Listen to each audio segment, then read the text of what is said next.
And we're live. That was fast. Jesus. Shit's on lockdown today. Yeah, for real. Twitch has its stuff together for once. Okay.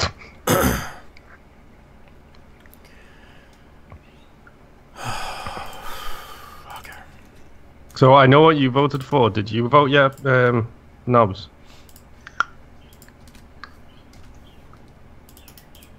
Gonna need to be more specific. I vote on a lot of shit.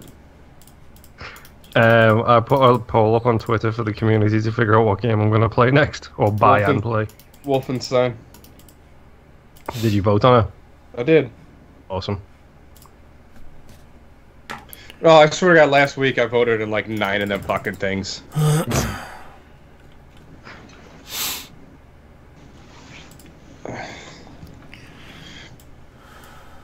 Okay, where's my app? There's my app. 10, volume down. Alright, let's do releases. So, over the past 2 days, me and Jess and I, binge watched the shit out of Stranger Things Season 2. I haven't finished Season 2 yet. I get to the point where L shows back up with the group. Okay. I might like that more than Season 1. Season 1, it's a solid show. It fucking is. Like, Season 1 is a quality fucking show. But I think Season 2, it sounds weird trying to describe it like this, but the kids have all pretty much lost their innocence, and it's now the awkward preteen years. Well, yeah, when they all showed up to school in their costumes. Yep. That's such a great fucking moment. And the two Venkman argument. Yes. But you're Winston. No one wants to be Winston. You want to be Winston? Well, no. Well, you should be Winston. Why is that? And never said it. They did, didn't they? I thought the I can't remember his name now. God damn it. I don't know, man. Like, I don't know how the one preppy popular kid made him. That dude has had a redemptive arc in 2 seasons, and it blows me away because you just want to hate that fucking kid, and you can't. That's the worst part about it. You can't hate him because he's a good dude. Yeah. Not gonna lie, the two characters who stole this season for me, Dustin, he comes into his fucking own. He is incredible, and Will was pretty good in the first one. Yeah.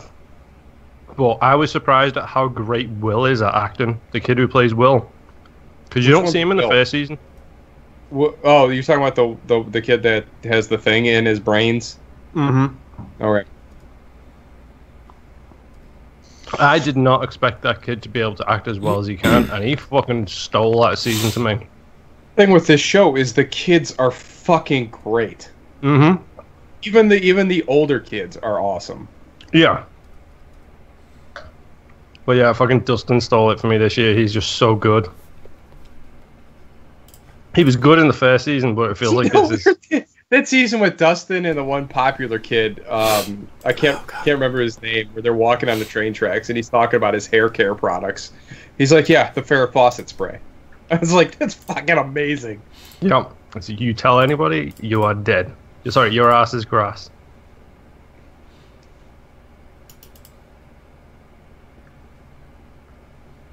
But no, that was I'm really enjoying it so far. Like, I did not expect it to be because I just kind of started it to watch one episode, and next, it was like 4 in the morning, and I'm like, motherfucker. Yeah, we did that yesterday. Jess had to go into work this morning, but we did it yesterday. We started it at like the second I got home from work. Not yesterday, Friday. I was getting text messages from like 3 o'clock in the afternoon, being like, "Why aren't you home already? Please be home now. Get home earlier. It's Stranger Things Day." So like we blew through 6 episodes, I think, in that first day.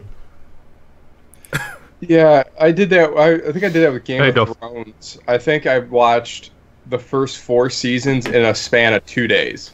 Hey, Duff Man. That's the funny thing about Game of Thrones is like we watched it. Like we did a recap season. We watched like I think it was like 2 seasons we watched over the first over like 3 days or so. Yeah. We got up to the most recent season. We're halfway through it, and we just haven't gone back to it yet. I'm not a fan of the short season for this one. I thought they had a lot more meat on that. They left a lot of meat on that bone. I think they do, but I think that's all book content. I think that's all stuff that. See, the thing with my complaint with this last season, not that it was bad by any stretch of the imagination. It's what made the show so great was the political intrigue through the first 4 or 5 seasons. With all this shit going on with the Game of Thrones, and now the big bad is in play, and that's pretty much the only focus now. Yeah. Where you had other guys like all volleying around and doing different shit and undercutting each other, making secret alliances and all that. That stuff was way more interesting to me than the actual let's go kill the ice zombies. Yeah. It's because that's the actual human story side of it, isn't it? Yeah. Well, and I think that's why I like that comic Invincible so much. Is like it's the superhumans struggle to save his humanity or to keep his humanity. Shh! You didn't see the huge bag of Halloween candy. That can't be a bag of Halloween candy. There's a pack of cigarettes in it. That's my Halloween candy. Are they candy cigarettes? Because those are just as bad for you.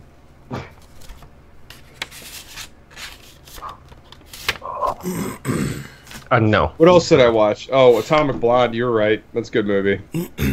Yeah, I love that movie and how the shit she gets kicked out of her. Dude, she kicks a lot of ass herself. True.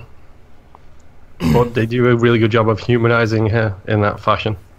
And how the fuck are they in a shared universe with John Wick? That's what I was trying to figure out, because that takes place in like the 80s. I don't know if they are. I just know it's one of the John Wick 1 was directed by 2 people, and one of them went on and did John Wick 2, and the other one went on and did this. All right. So that's just like a hopeful theory then. All right. Yeah. This season of Bob's Burgers has been real good. Oh my god! Fuck, I haven't seen any of it so far. The wolf far. episode was really good. The werewolf episode might be one of my favorite ones now. Yeah. We did fucking chained to the damn table. God damn it, do I need to go watch Bob's Burgers after this? You really do. It's so tiring running with a table. No wonder why no one does this. He's falling down the stairs in his crutches. Ah! You'll never catch me. I told you weren't ready for a wolf. And then the wolf was in the episode too, which was even better. This season has been really good. I don't remember the second episode. What one was that? You know what? I don't remember either now. I'll look it up. I remember. I don't know, man. I am a huge fan of the Orville. Like, I really, and that show is solid. I need to start watching it. It's this last episode they ran into an Earth-like planet, except it was an absolute democracy. So everyone had like an up and down button on their shirt, and everything's voted by what your ups and downs are. Huh. Like, that's ruled the thing. Like, one person got denied service because they had 5,000 down or 500,000 downs. If you hit 1 million downs, then you have to go to trial and you have to go on this apology tour for whatever the fuck you did wrong. That's cool. And if you hit 10 million, you essentially get lobotomized. That just makes me think of Black Mirror, the social episode, which is one of my scariest fucking future coming true things I've ever seen. Bob's Burgers episode 2 was The Silence of the Louise. It's the one with her and that other girl. Yes! That was really good. I didn't know that was the name of that episode. That makes that episode even better. Yeah, I didn't know that was it. It was just Louise reading Old Yeller. Yeah. God, that episode is good. So apparently I definitely need to go watch this season. But all 3 episodes this season have been really good. Yes. I like Brunch Squatch for a number of reasons. Is that the return of Beef Squatch? Yeah, but during the brunch service. During the brunch service. It's the other... Geez. It's also the episode animated by, whatever it was, 60, 70 people. Yeah. Yeah, the what they call the brunch squatter people, like for the free mimosas. You're not watering down your drinks. Oh my God, Linda, we need to fix this. God, what were they calling them? They had some really funny name. It was like I can't. It was a take on like Booze Hound. Yeah, but I don't remember what it was. It's just like I can't remember that one term they used in the first episode of Curb Your Enthusiasm this year. I know you had the fatwa, where the Iranian kill order. Mm-hmm. But there was this one term that they used for pawning off a really bad employee on somebody else. Mm-hmm. It was so funny because this lady's, and then it gets to Lucille, and Lucille just gets pissed off at Larry at the end of the episode. Just cold cocks him in the shower. Motherfucker! Boom! I need to start watching that. I love that show. Oh, he's so great. Samson, come on, man. You're making it worse. Stop licking your toe. I don't know why it's swollen. Did you get stung? Did you go by the big bees? They scare me too. Like little fucking birds flying around my backyard, and they're fucking bees like this big. I'm gonna cut that fucking tree down. I've had enough dealing with these apples. It's insane. Like I went back there the other day, and like I'm like, oh my God! Like I have a yard full of rotting apples, and I go over there, and there's like 100 bees on this apple, 100 bees on this, and this one apple had one bee on it, but the bee was the mass of those 100 fucking bees. And it's just sitting there. It's just sitting there, like just humping the shit out of that apple. I don't know what it was doing. Just burying the backside. It was dropping it like it's hot. Someone left like a fucking pork chop or some shit on the sidewalk on my street, and walked to the corner store the other day. On the way back, I've noticed it for the first time, and I looked at it, and I was like, "What's that big black thing on the floor?" It was literally a writhing mass of ants, which was like bigger than my fist. The amount of ants. It was just like carrying a pork chop on their back, and it's just inching along the sidewalk. I wish someone raided a picnic. I wish that would have been less creepy. Yeah, we have 3 citrus trees in our backyard, so like when those things are dropping, it's fucking bee city. I don't mind creatures. I'm not out there enough to manage the fruit that's fallen. Yeah. Mm-hmm. So, Dad, I went in my shed for the first time in like 4 years. Man, I opened that door and squirrels went everywhere. They had managed to squirrel away. Ah! You know, I don't know why I went in there, but I went in there and like all the boxes and everything's all toppled over. I'm like, what the fuck is going on in here? And I pick up a box and like 3 baby squirrels like jarred all over the place. I was like, that's what happened. So you've now created a squirrel sanctuary in your back garden. Yeah. I'm tearing the fucker down next year. Yeah. I'm gonna pull all the shit out of it. And I'm gonna make some. Actually, what I'm gonna do is I'm probably gonna make an outdoor theater out there. There you go. Put in a fire pit. You know, just kind of. I got that big screen. I'll put that big screen out there. Yeah, that'd be cool. Make it bigger, so I'm gonna make it a lot bigger, like that shed. And that's got to be a shed. It's gonna be more like a pavilion. That's what I'm gonna call it. Yeah. It's not a shed. It's a pavilion. You want to watch a movie at the Pavilion? Pavilion. Cleveland Pavilion. To Pavilion of Claremont Drive. I'm gonna put a big one of those neon signs with the big arrow pointing in. What's playing now? Stick it right on the corner of your front yard to the left of the house. Yeah, just on your property line. Oh yeah. Well, I finally caved and hired a goddamn landscaper. Yeah. Because I mean, either I'm just gonna go buy a new lawnmower, or I can just pay someone to do it. Because then that would involve me doing it. I just don't want to do it. It's not a matter of time. It's not a matter of effort. It's just a matter of can't be fucking asked. I could care less about my fucking yard. Yeah. Yep. If anything, it's a deterrent for me getting robbed because my house looks like a shithole. Yeah. Yep. On the outside. That's true. It's derelict right now. Our landscaper came out and cut our lawn probably about 2 months ago, and it hasn't grown back, and I'm so fucking happy it's finally dead. Yeah. Like, I cannot tell you how happy I am that not only do I not have to mow it anymore, but I don't have to pay someone else to mow it. Mm-hmm. We got a flyer outside our front door yesterday, I think it was, for a fucking neighborhood association. It's like, fuck you. I am not signing up for that. I am not agreeing for any of that bullshit. Yeah. We will do what we want to do when we want to do it. Fuck you. Yeah. No thanks. Sometimes you're stuck with that shit. Yeah. Like, I know there's certain things that I can't do to my yard. I know I can't put an asphalt driveway in. Really? What?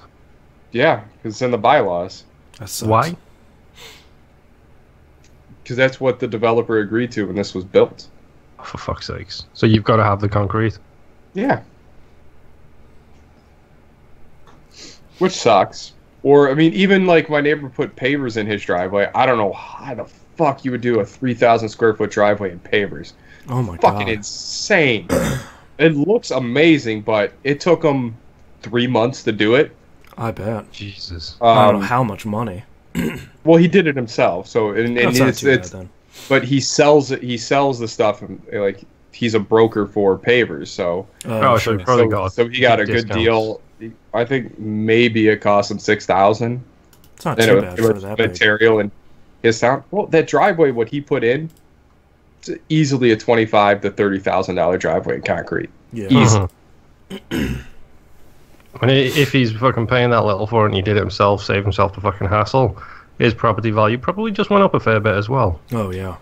No, it can't because I'm dragging everybody down. It's a bit like Boston and his windows.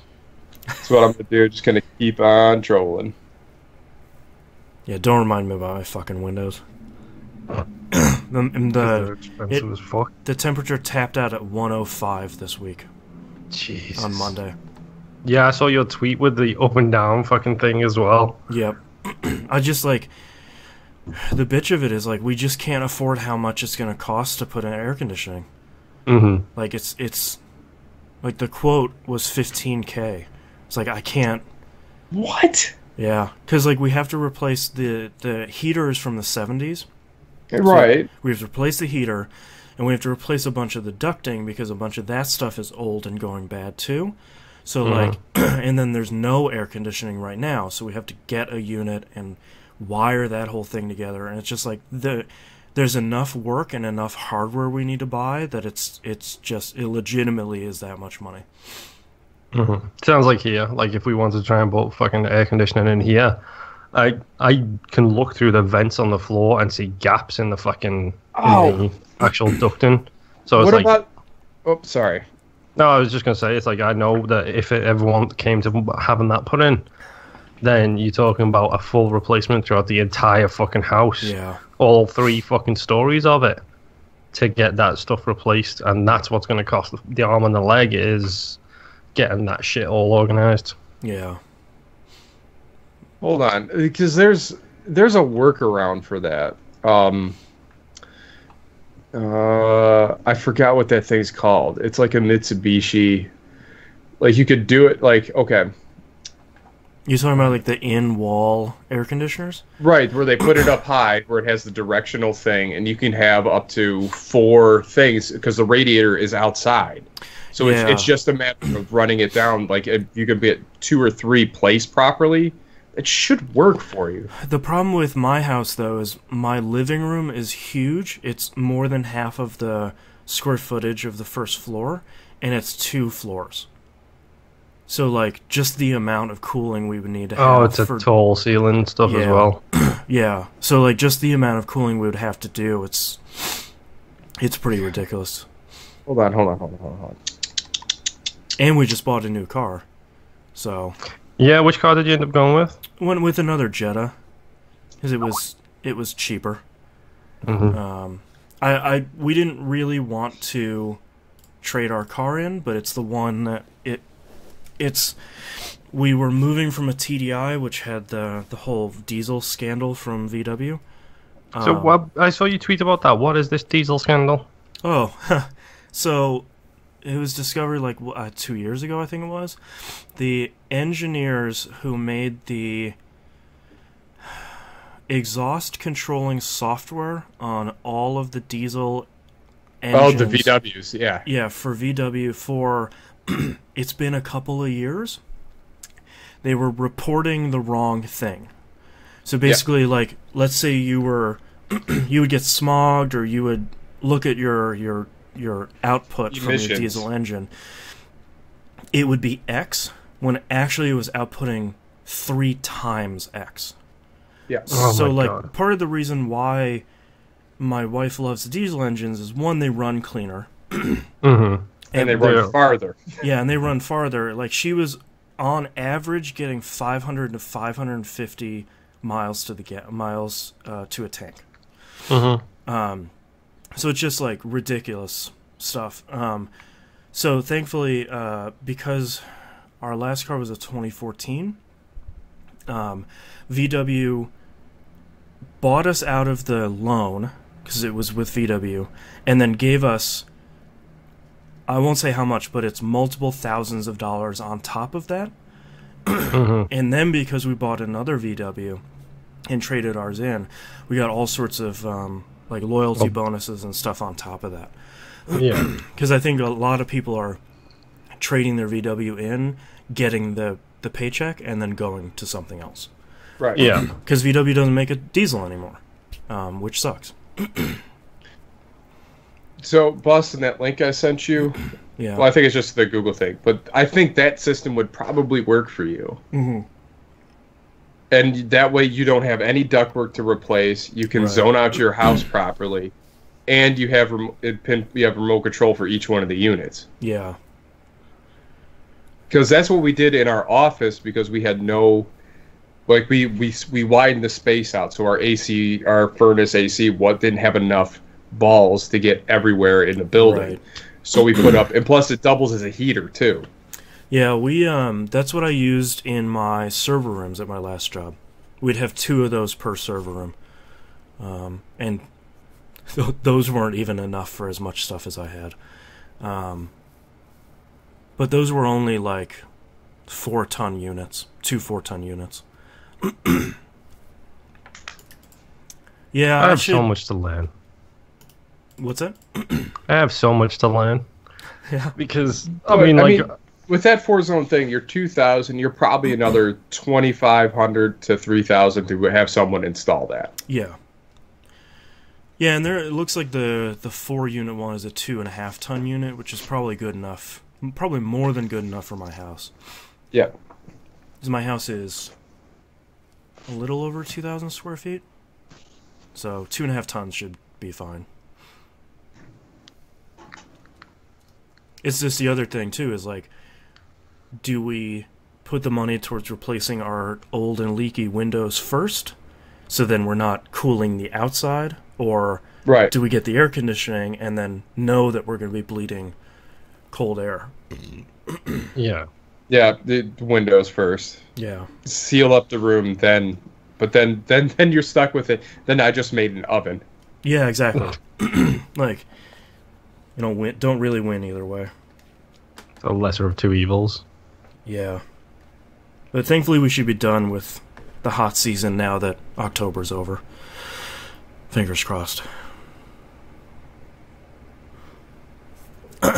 Alright, enough about home ownership. Are you guys ready to start this? Yep. Before my voice completely gives out? Shit. No, I'm not ready. Alright. He forgot to press record. No. No. What you been playing, I bet. Yep. Did I? Let me see if I played anything else this week. I only have 3 games down here.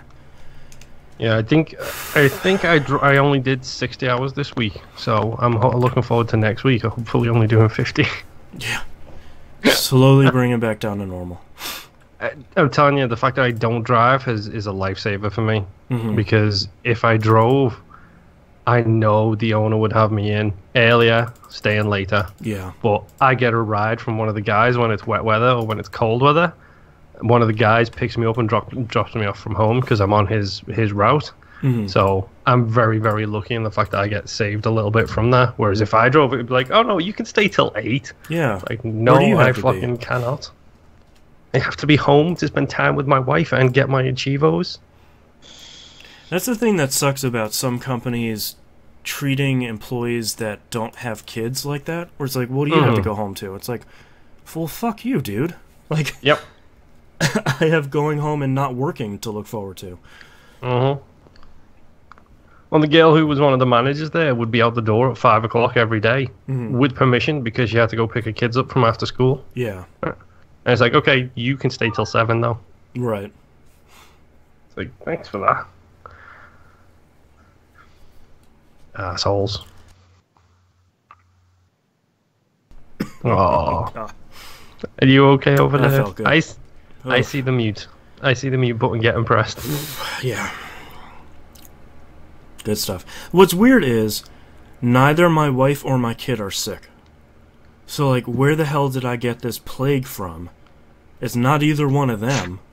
Have you been playing your PlayStation 4? Because if my wife has anything to say about it, you probably caught it from there. That's horrible.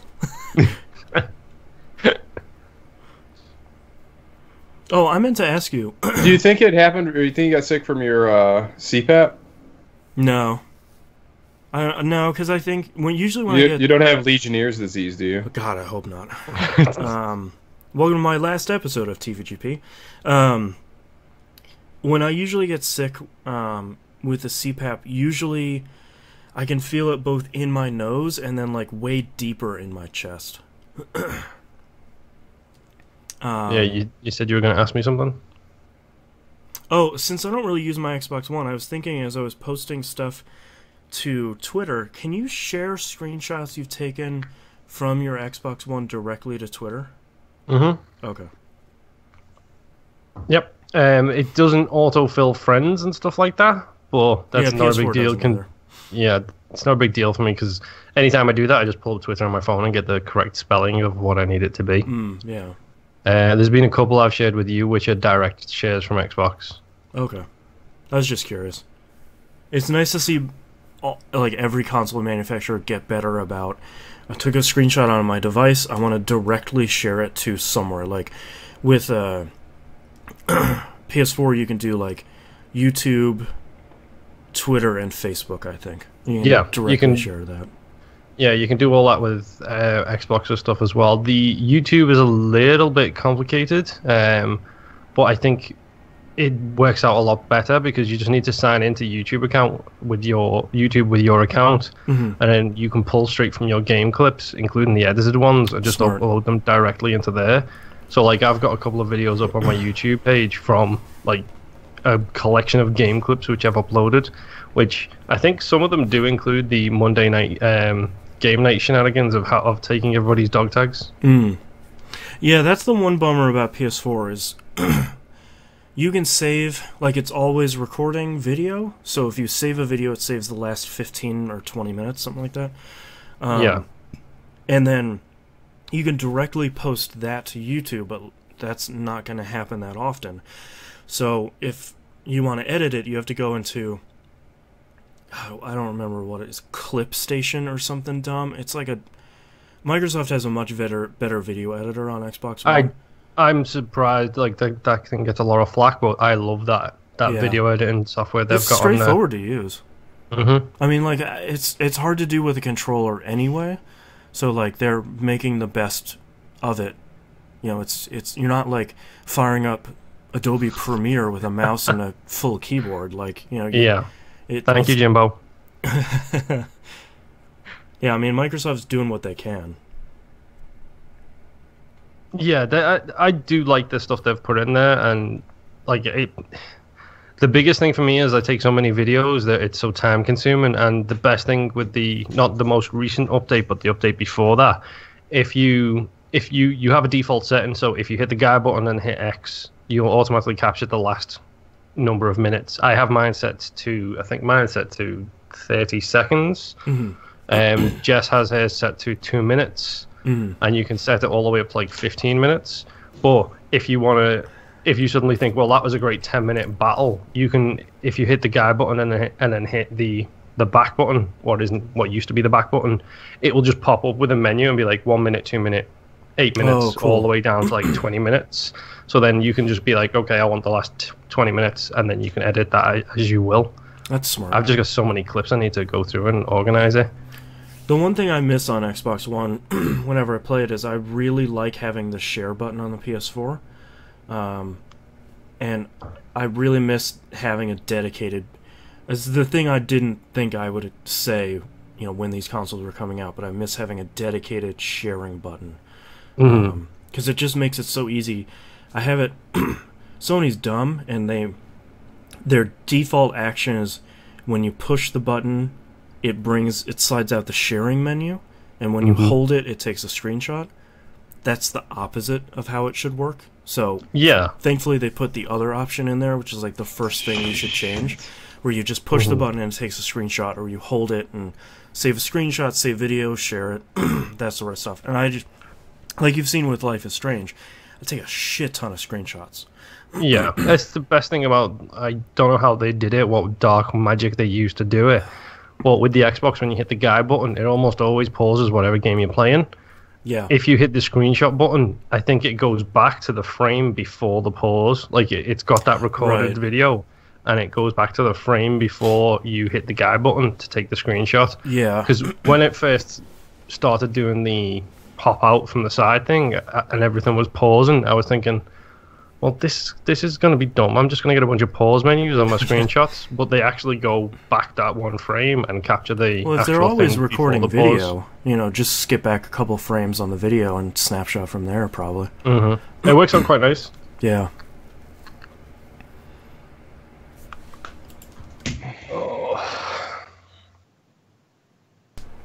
Oh, that one hurt.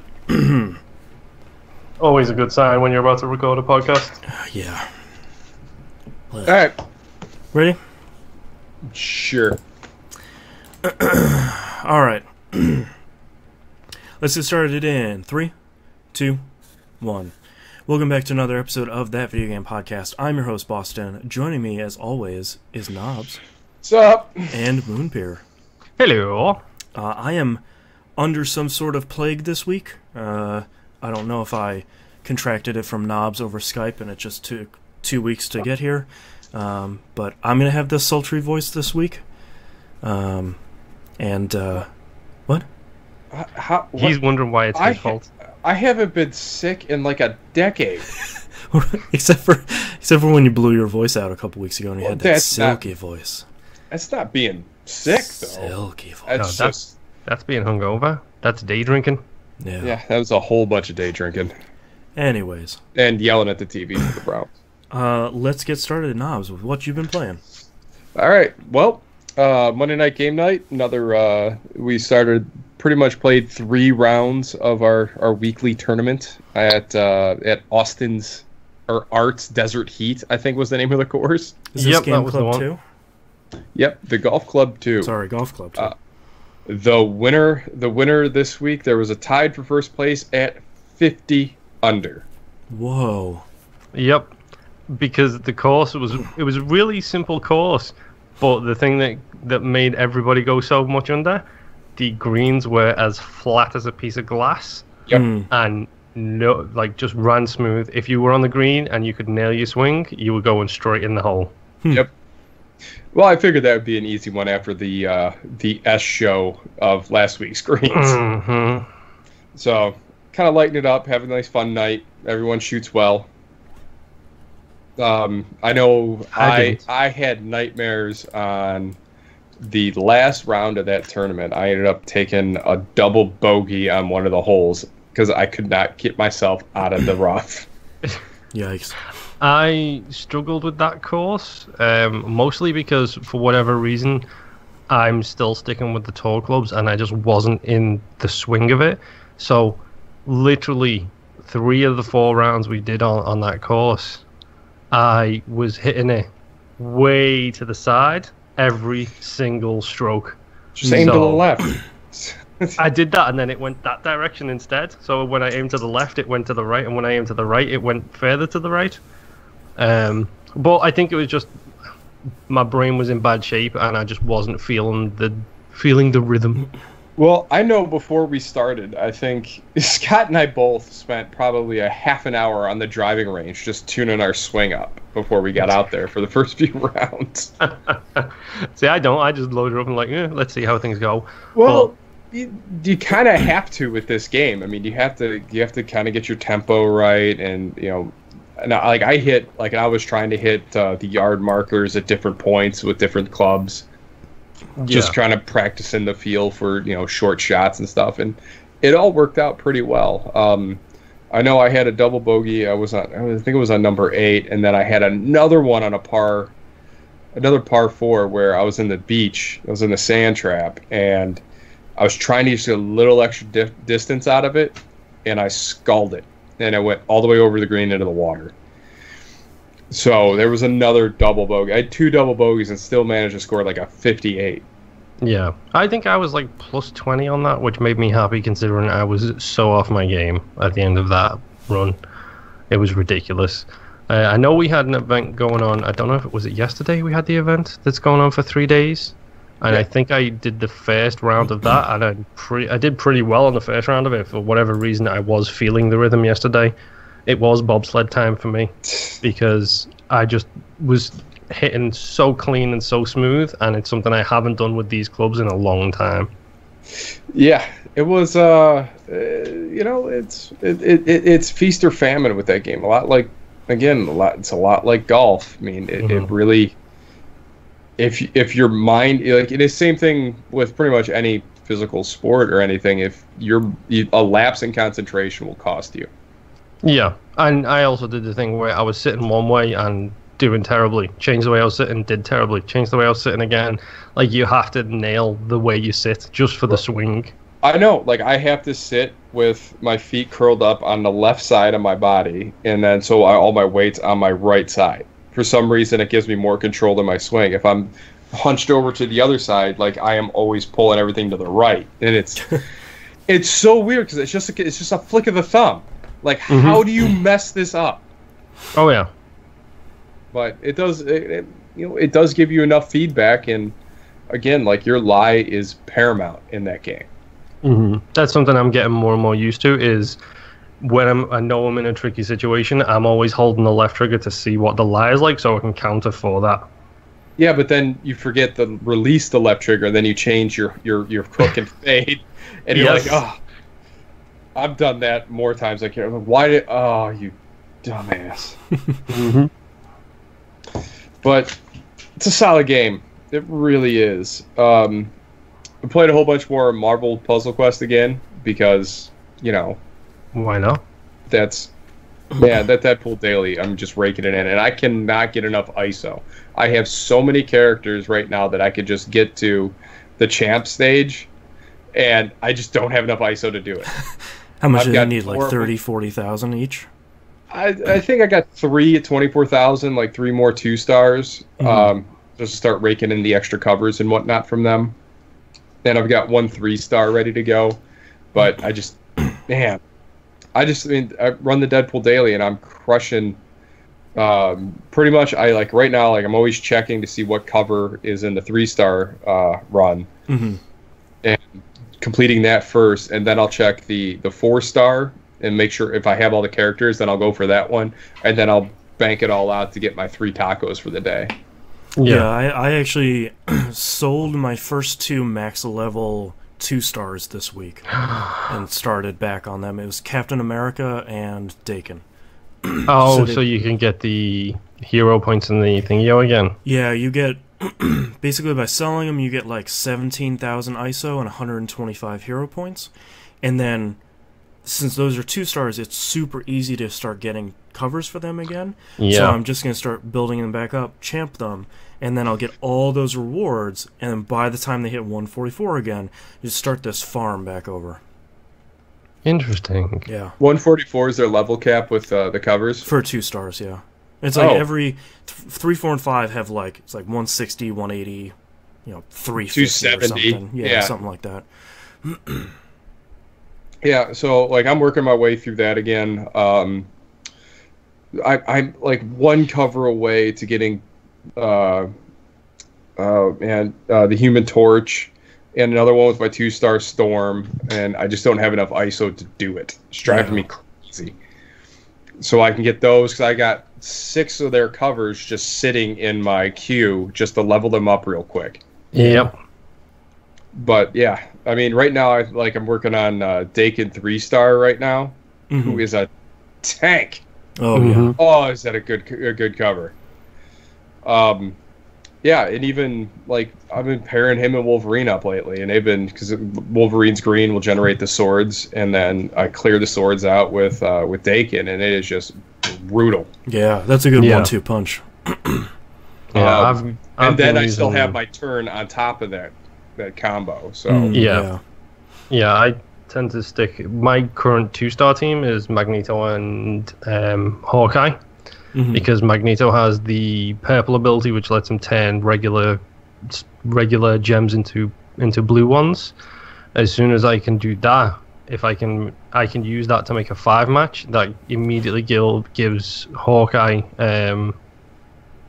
speed shot, which turns 4 purple gems into 2 turn countdowns that do like 2,000 damage each. Oh wow! So he immediately, like, I can just farm like match 5s, and then he just basically takes out entire sections of enemies with no problem at all. Jeez. See, that's what I use. The dark Hawkeye, the Bullseye, who's still probably one of my favorites. I love that that precision shot that he does, where he knocks out 5 tiles in one shot. So I'll work a whole cascade where like I'm clearing out almost that whole half of the board, and probably getting 1 to 2 critical tiles by doing that.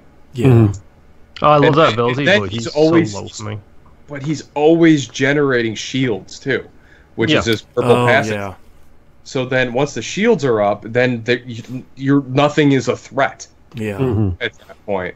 Yeah, my problem with him is I just don't have him high enough level to even make him. He's not even on my first page of people. I just don't have the covers for him. I like that all 3 of us have very different 2-star teams. My 2-star team is Dakin, Miss Marvel, and either Ares or Wolverine. Oh wow! Because Ares' red attack is unbelievable. Same thing with Miss Samson. What are you doing? Getting wild over there. Apparently. It's.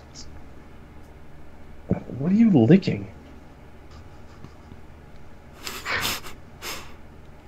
What? He's giving me the sad eyes now because I just caught him doing something. I don't know what he was doing. All right. Anyway, but yeah. So Miss Marvel's black skill, like I like the things that hit all of the enemies in one shot. So her sonic boom, and plus that generates a 3 countdown tile, which does the same damage in 3 turns. Right.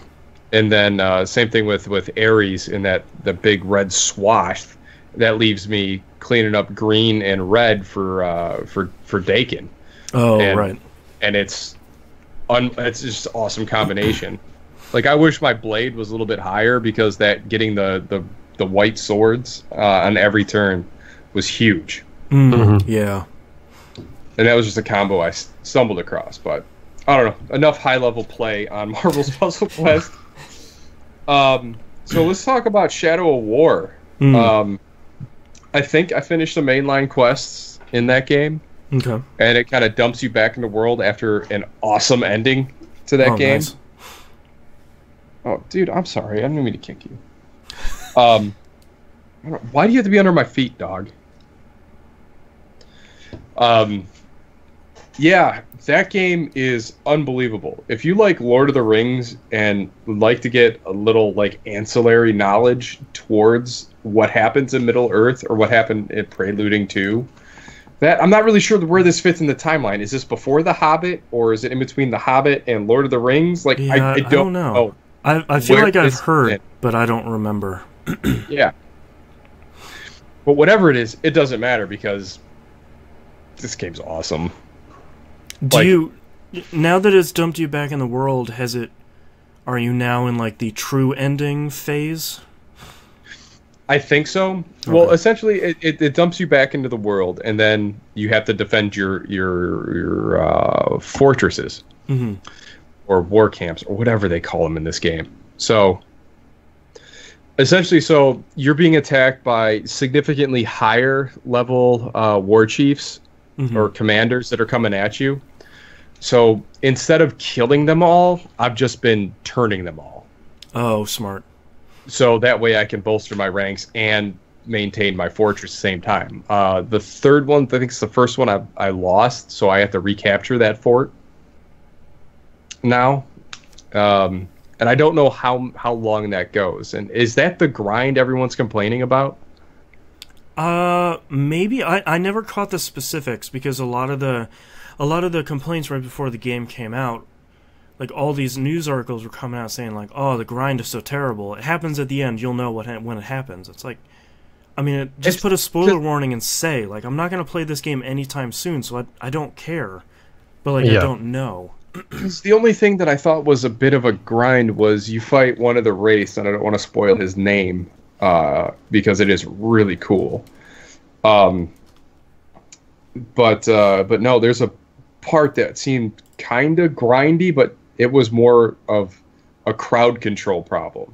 Going across the bridge to fight Sauron. But the stuff I keep reading about this grind it has to do a lot with high level orcs, but I don't know what that really is. I don't really see that as a problem. I know like one of the quest lines was one of the first orcs you turn. His name is Bruise, and he is the most likable orc in the game. Like he is awesome. And what happens in that quest line is something happens, and then I don't want to spoil it because it's great. Yeah. Well, I'm mostly curious here if maybe Nobs hasn't had the grind, quote unquote, the grind, so badly because he plays games the way we all tend to play games, which is we go in and we want to wring every single thing we can out of it. Right. Whereas I'm curious if the people who are headbutting against this grind are people who are more mainliners. They're probably trying to complete it for a review. Yeah, for a review or just mainline it so they can move on to whatever they've got next to play. Whereas we tend to take our time with stuff. Yeah, that's true.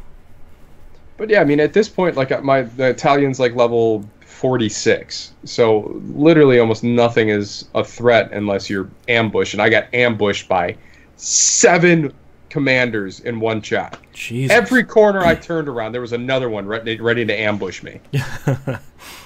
Man, that was a hard fight. I can't believe I survived it, to be honest with you, because cool. I was down to no like last chance attacks, and one of my bodyguards saved me on one of them. So it was, man, that's a good game. Yeah. Do you know how much time it took you to get to this point? Because you played a ton of this. No idea. If I had to throw a number out there, I'd probably say right around 40. Yeah, that's good. A solid work week. Yeah. And that is literally doing all the side quests. Yeah. I mean, come on. You get to fight a Balrog in this game, like the Beast of Shadow and Flame, which is, every one of those fights was intense. Every one of them. That's a lot of content for that package. That's a good deal. Well, it's like everyone. Everyone goes back to like, well, every of the missions are the same, and you're doing the same thing in like just different areas. I was like, yeah, but the combat's fun and brutal. Yeah, if it's fun to play, like it's not that bad. Yeah, right. That's like Batman. It's like playing Batman. Mm-hmm. Like the Arkham series. Like it's like that. If that combat sucked, that game is horrible. Yeah. Yeah. But it doesn't, and it's a lot of fun.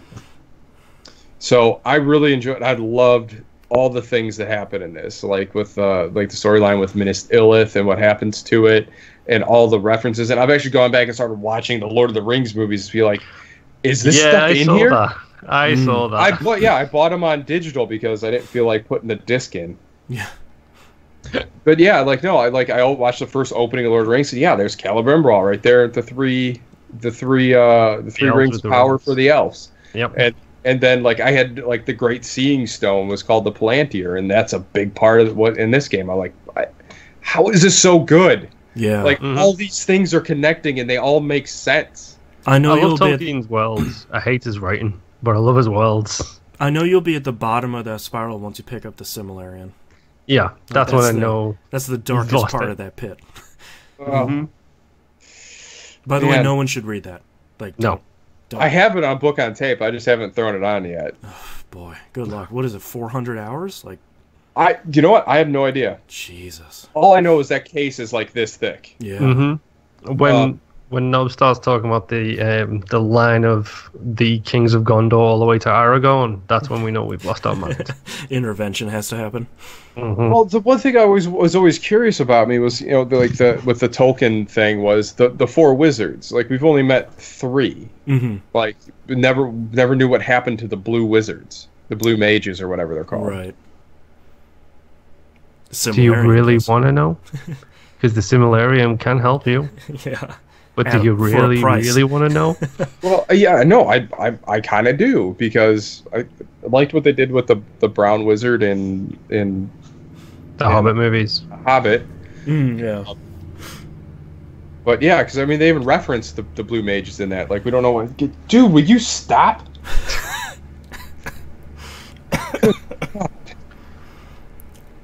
God, that starfish has got to be delicious. All right. To write that down. So, do a hand check. All right.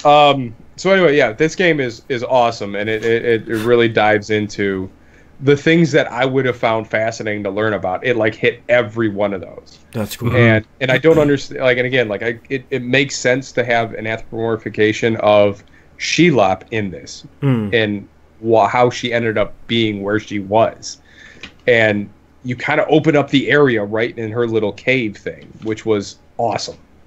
I bounced off the first one pretty hard, but I'm interested to give this one a shot. Well, it's funny because Mackey's playing the first one over again, and he's kind of hitting that thing and hitting that point before you start really like turning orcs to your side. Mm-hmm. Yeah. And I think at that point, that game heads downhill in the best way possible. Yeah, because the same thing happened to me. I think we actually talked about it on the show when I played it. I was not feeling that game for the longest time, and then all of a sudden, about halfway through, it clicked, and I was just like, "Yep, okay, now I get it. I have all of my abilities. I have everything I can do. This is great." Well, yeah, and it was like, 'cause I remember hitting that point in that game too, and it was right after I think once you got Ratback promoted up to War Chief, and then at that point, you're like, oh, so I can do this with this guy, and this all makes sense now. Right. It was just this weird like epiphany moment like halfway through, but going into that one knowing that's there again, it's just a matter of beating your way up that hill, and then you're pretty much playing King of the Hill the rest of the time you're playing in that game. That's cool. Yeah. And then chasing like legendary sets of equipment was awesome. Yeah. All right, so played that, and then once I wrapped up that one and banged around the open world, oh man, that biscuit. The biscuit burps. That was weird. Yeah, so once I got done banging around in that one, I'm like, all right, I think this is a good time to step aside for a minute or two, so I'm not totally burning myself out on it. I bought Wolfenstein, and look at the size of the box this thing came in.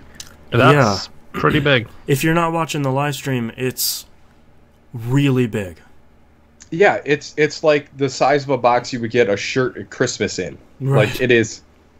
And there's a full-scale size G.I. Joe of the Terror Billy in there, Billy Blazkowicz. Nice. So that's kind of awesome. So this game picks up right after Wolfenstein.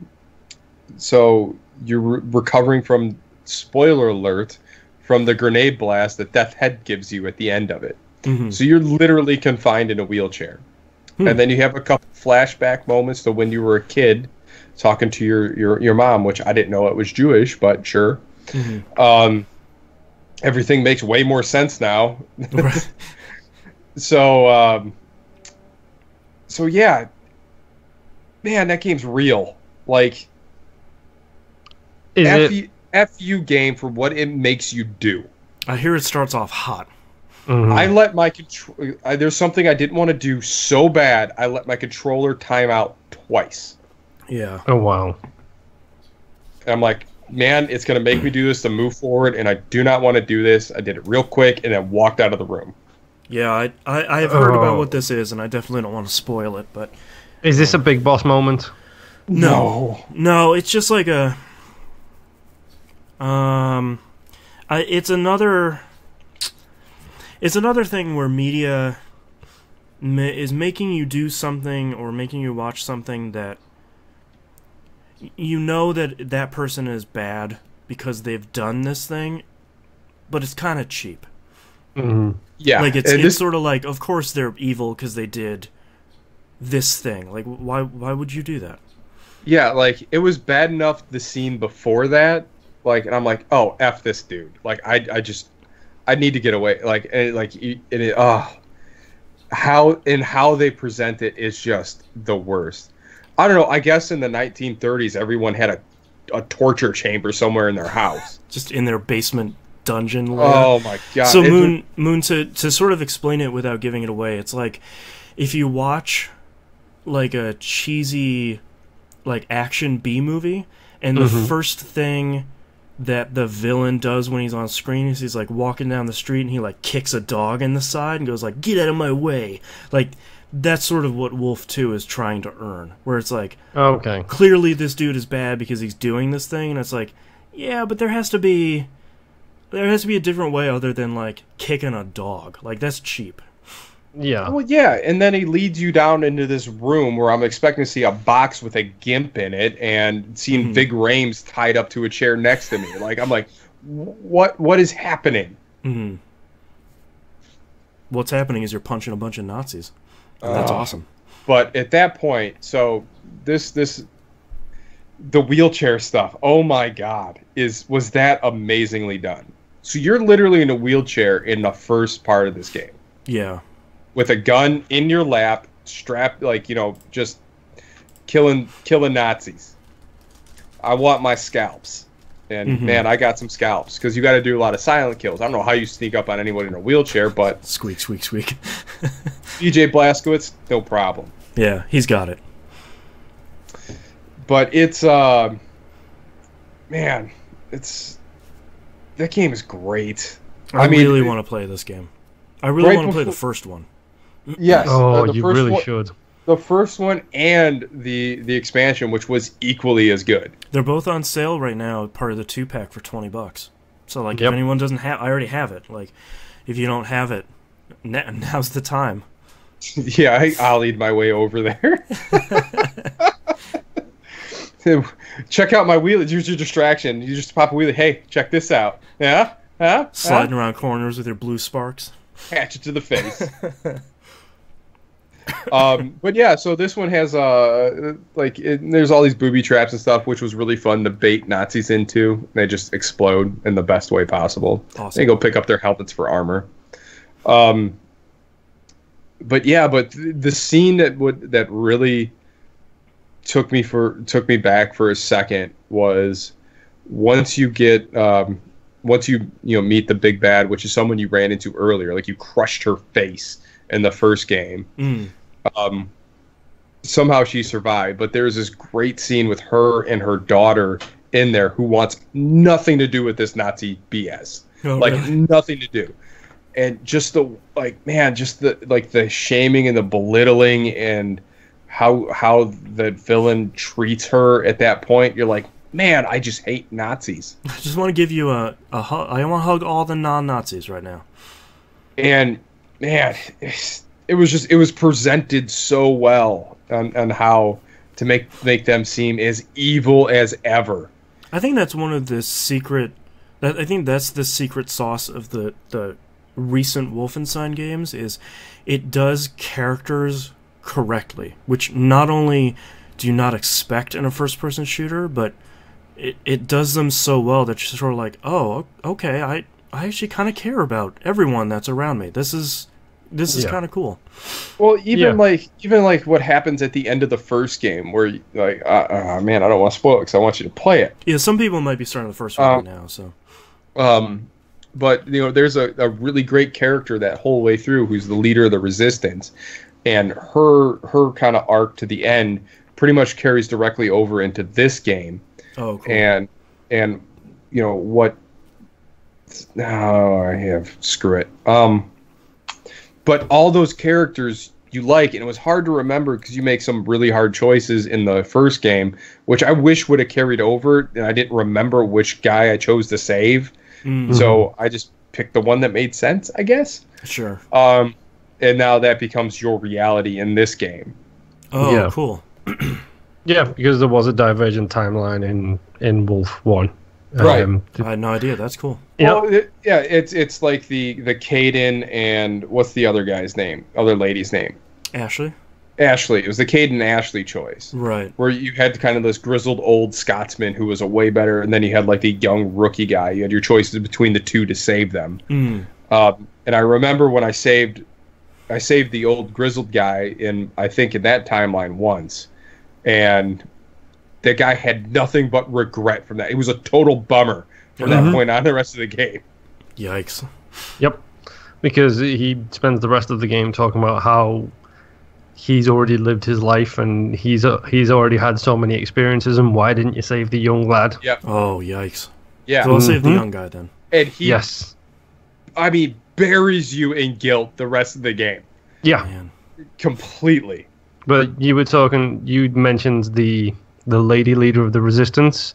As soon as Boston was talking about characters you care about, she was the first thing that popped into my head. His her story, specifically in the first game, is phenomenal. Oh, you're talking about the leader of the resistance? Mm-hmm. Oh, yeah. Unbelievable character. Yeah. And yeah, it was great to see her again, amongst other things. But yeah, the Ashley Caden choice. But I'm Team Caden, so whatever. Team Ashley. Yeah, Team Ashley. Caden sucks. Yes, he does. Caden's fine. Mm-hmm. I don't know, man. I just liked him better. Well, I like that. I like that the game has those characters presented well enough that not only do we remember them, but we still care about the choice. Like, it's not just like, well, this one person, everybody hates this one person, so we only play with the other one. It's like, well, no, there are definitely merits to both of them. Yeah. It's like you always have to have Legion in your party because he's the best. Of course. Legion's great. Sniping all the time. It's cool. But yeah, Wolfenstein is off to a hot start. Oh man. And I really liked the world and how they kind of kept everything canon, which was the other thing I was talking about with one of my coworkers about Doom and how they kept Doom canon. I don't know how that was possible, but they did it. Yeah. But that's pretty much what I've been playing this week. So, all right, Moonpeer, what about you? Well, speaking of Wolf, we'll start this off with my tweet recently for those watching the live stream, and I believe you will have this goes up early Monday, doesn't it, Boston? Mm-hmm. Okay, so if you're listening on Monday, you still have time to influence. I decided I couldn't decide which one of 4 games I wanted to buy. Oh, right. So I thought, let's see what the community thinks. And I put all 4 up on a poll in Twitter, and you guys get to vote as to which game I'm going to buy and play next. Well, let me throw a little hat in the ring for the influence.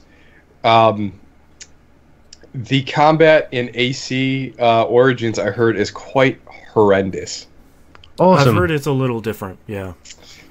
I feel like I voted for AC Origins because I wanted to see what Moon's... I know I'll like the game because I haven't disliked any except for 3, and I didn't get far enough in Unity to really cast a vote.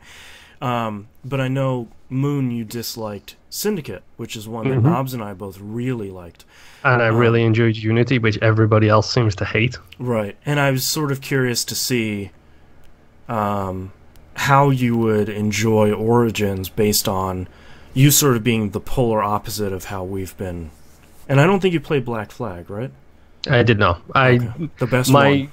Track record with them is to play the worst and skip the best. So I played 3, skipped Black Flag, played Unity, and didn't play Syndicate for a good 18 months after it came out. Man, Black Flag is so good.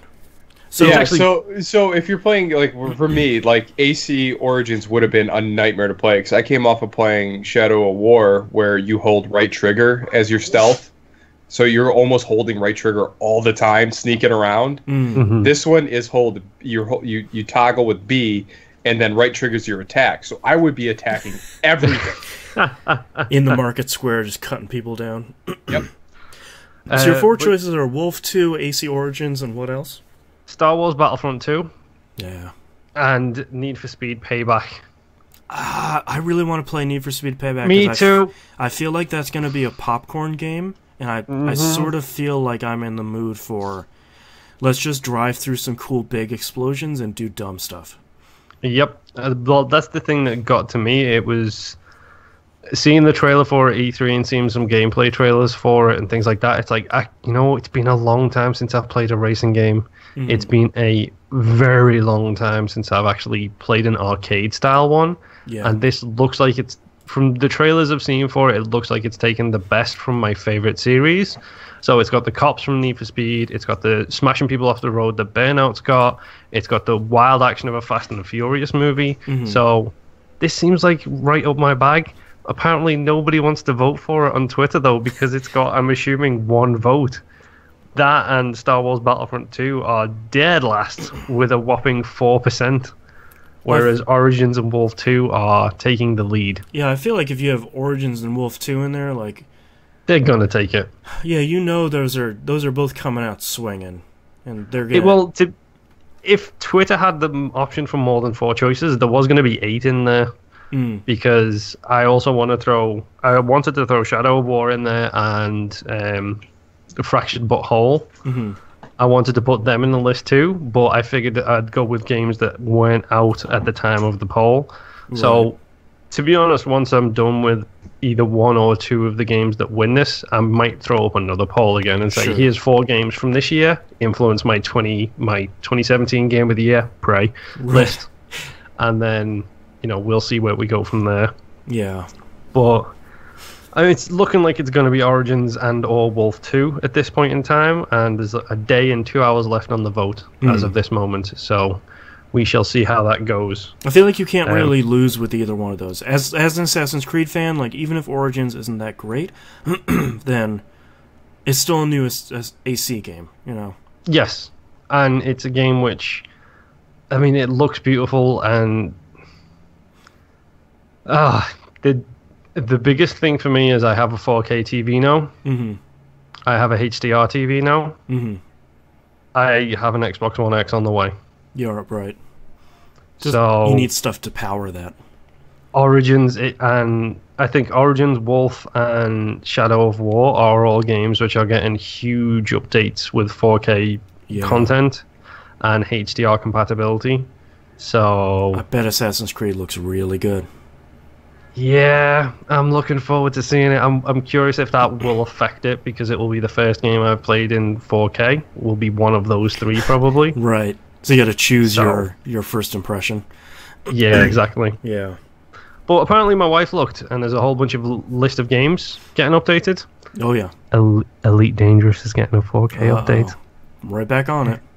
Right back on it. Space trucking away. Anyway, the games I've actually been playing. We talked about Golf Club 2 already. So this is essentially the last show I will be talking about the Great Achievement Grind of 2017. Right. Because the competition comes to an end, I believe, on Monday. Mm-hmm. On Monday or Tuesday, I think it's like the 1st of November. So that means that this will be the last Moon's Got a Neo Geo Feeling week.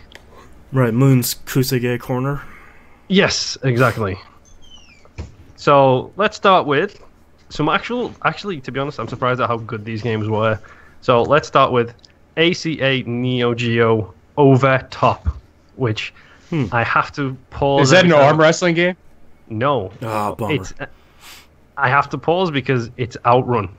It's an isometric top-down Outrun game. Interesting. Which is really kind of fun.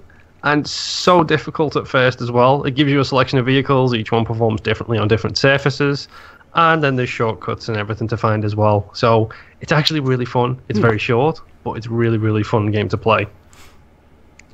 The second Neo Geo game of the week Super Sidekick, which is a soccer game.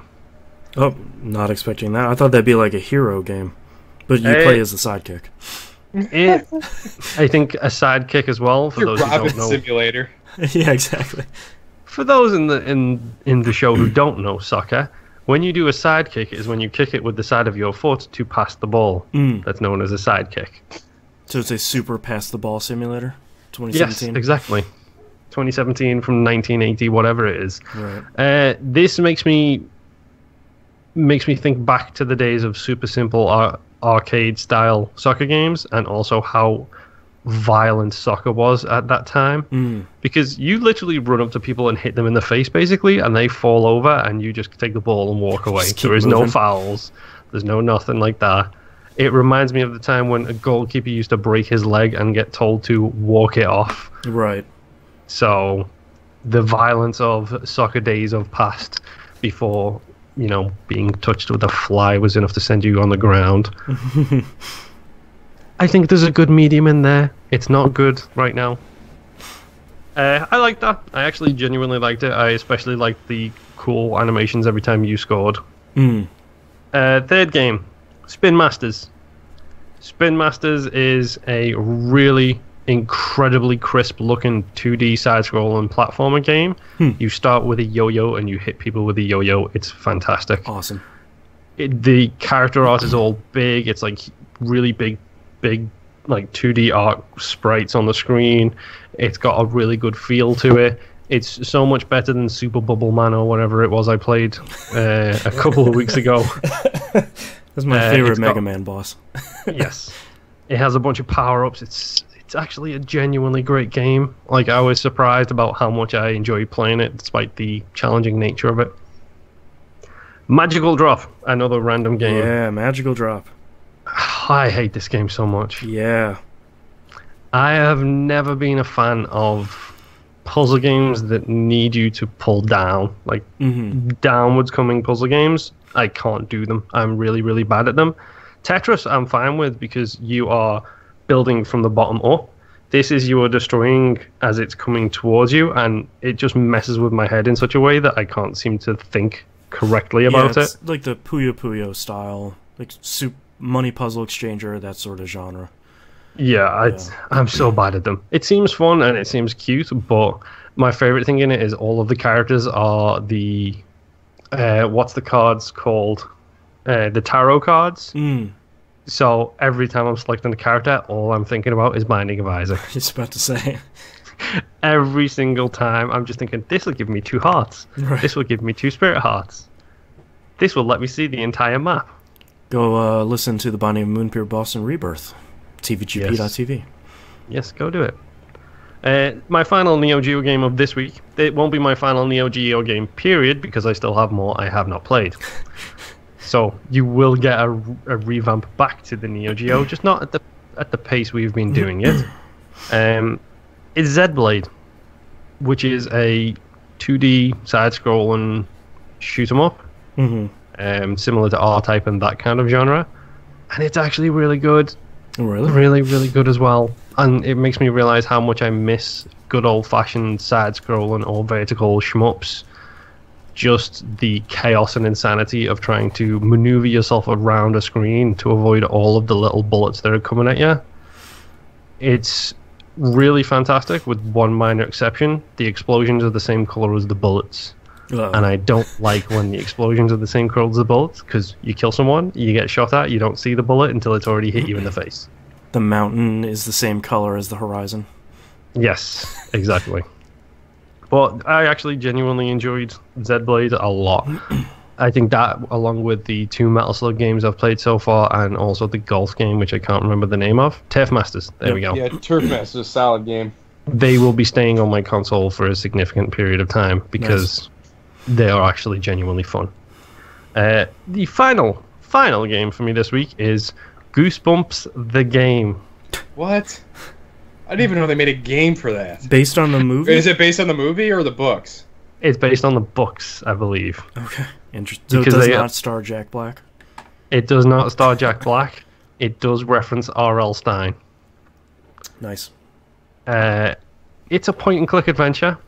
All right. It's a really, really bad point-and-click adventure. Ah, crap. But this could just be because I don't like point-and-click adventures. I really enjoyed The Bunker, which was a point-and-click adventure, essentially. I enjoyed that, but that's also an FMV game, so that could be why. Whereas this seems like it has a lot of the tropes of the old-school point-and-click adventure games. There is a guy in the forest. To get past him, you need to spray him with weed killer. Yeah, that sounds about right. There is various different puzzles in this that I don't really want to spoil because some of them are actually kind of funny. There is you have to develop a photo. You're in a dark room and you have to actually develop a photo by putting it in developing fluid, then stopper fluid, and then cleaning fluid to get the actual photo. Huh. It's really, really weird. I didn't like it, especially not when it gets super meta at the end. Oh no! And you are trying to stop the monsters from various Goosebumps books, and you call R.L. Stine to get help, and he shows up. Is he crotchety? Yes, a little bit. But it's funny and not funny at the same time. I mean, if you've got 2 hours, feel free to go and play it. It's not going to take that long to get through it. But it's just so simple, and I just wasn't a huge fan of it. My goal for the month of October was 30,000 gamer score, so 1,000 gamer score per day this month. As of today, the 29th, I have hit 29,000 gamer score. Nice. So I'm getting there real quick. Yeah, just one more day. One more Neo Geo game. Yep, 2 more days, really. Yeah. But yeah, that's pretty much all I've been playing, and I'm looking forward to next week and talking about real games, specifically the games that are voted for. Right. So, yes, with that, Boston, what have you been playing? I am nearing the end of my New Game Plus for Battle Chasers Nightwar. I'm on the final dungeon. I thought I would be... I hit level 30, the level cap, pretty early, so I thought I would, cruise through the rest of the game pretty easily. The enemies don't cap out at level 30 on this playthrough. Oh, wow. So normal enemies in this dungeon are like in the 32 to 33 range. Not impossible, but I'm really fighting the urge, because I just sort of want to wrap this up. I'm fighting the urge to not go and get everybody's ultimate weapons, because that'll make it significantly easier. And instead just play a little bit smarter and sort of wrap this thing up. Yeah. So I'm hoping this week to just... This dungeon isn't super long, and the final boss battle is literally just go into a building and, hey, there's the final boss. There's no real dungeon to it. So it shouldn't be too bad. And I'll be happy to sort of wrap that one up since I've been enjoying it, and that'll be my 20th platinum. Nice. So sort of looking forward to that. I've been playing a lot of This Is the Police. Yeah, let's talk about this. Yeah, this is mostly my nighttime game because the jazz is very soothing. There's not a lot of heavy lifting doing. You're just reading and making decisions.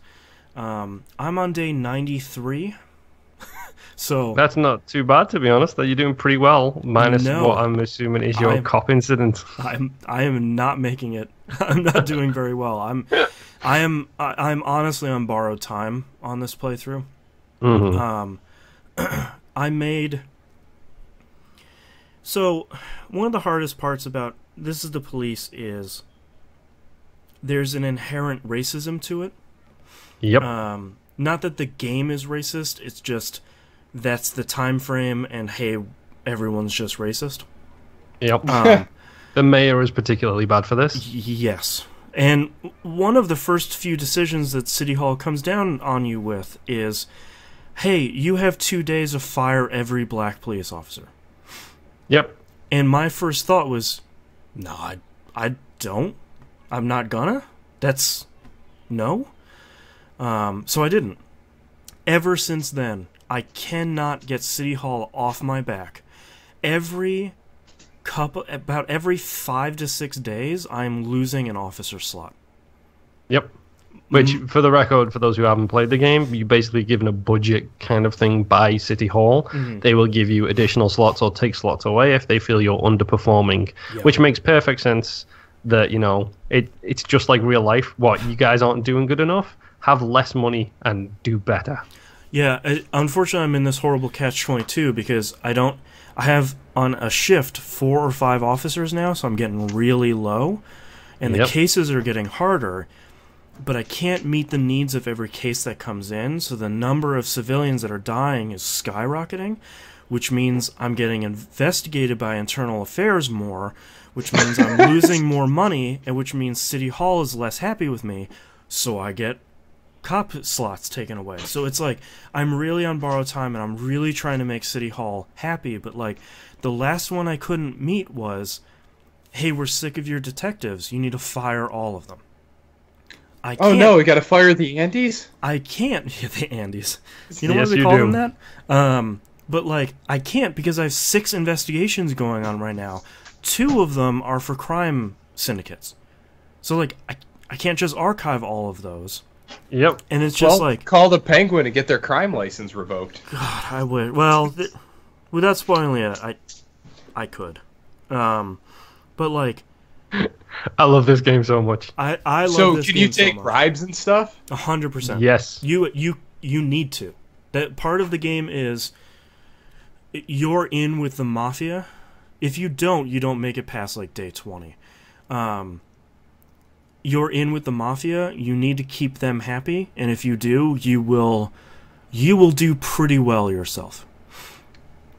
I don't know who reached into my brain and made a game for me, but this is The Police came out of it.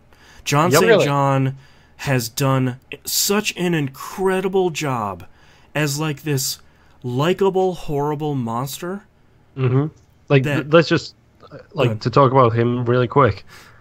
Him, just that guy himself, not knowing who he is, not knowing anything about him, and even I didn't know it was the voice of Duke until you pointed it out to me. He is the majority of the voice acting in this game, and he adds gravitas to so much. He adds emotion and feeling and caring to situations you probably shouldn't care about, but because of his development as a character, his delivery of the lines, it's so fantastic and adds so much to the game. Yeah, I get excited when there's new cutscenes coming up. And it's like him, there's Moon, what day are you on now? I think I'm on about day 40 or something for me. I've restarted it 2 or 3 times because I've made terrible decisions several times. I'm very excited to start my second playthrough because I will not make some of these decisions day 1 that have been screwing me as I get towards past the halfway point. But like some of this, the first time I played it, I was like, no, I'm going to be a white knight. I am going to be the one last standing up for the city this time. Yeah. And then that went badly. The game will not let you do that.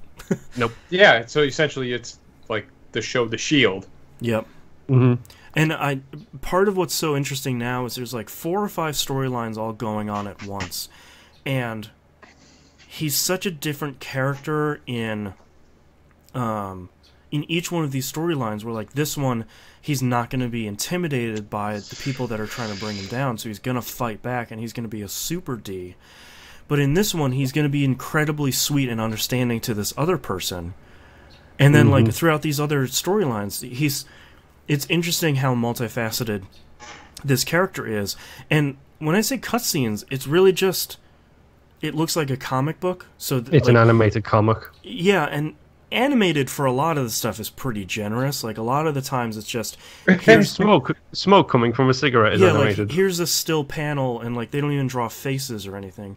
But like here's Boyd and here's, it's a motion comic. It's not even that. Like not even, but they do so much with so little. Like I feel like they really took a lot of excuse me. They really took a lot of notes from like what Lost Odyssey did so well with its side stories, where it's like get good music and get great sound effects and get great voice acting, and that will fill in the pictures that they're not really showing you. And like I think that's done incredibly well. Out of curiosity, because it's one of the things I love about this game, is the day-to-day operations. It's basically a map of the city on a table. Yeah. I love the touches of the sun going down and the light coming through the blinds, and then when the day's over, he like pulls the blinds shut and it just blocks out the light on the table. Yeah. Like, they've done so many little touches in this that work so perfectly.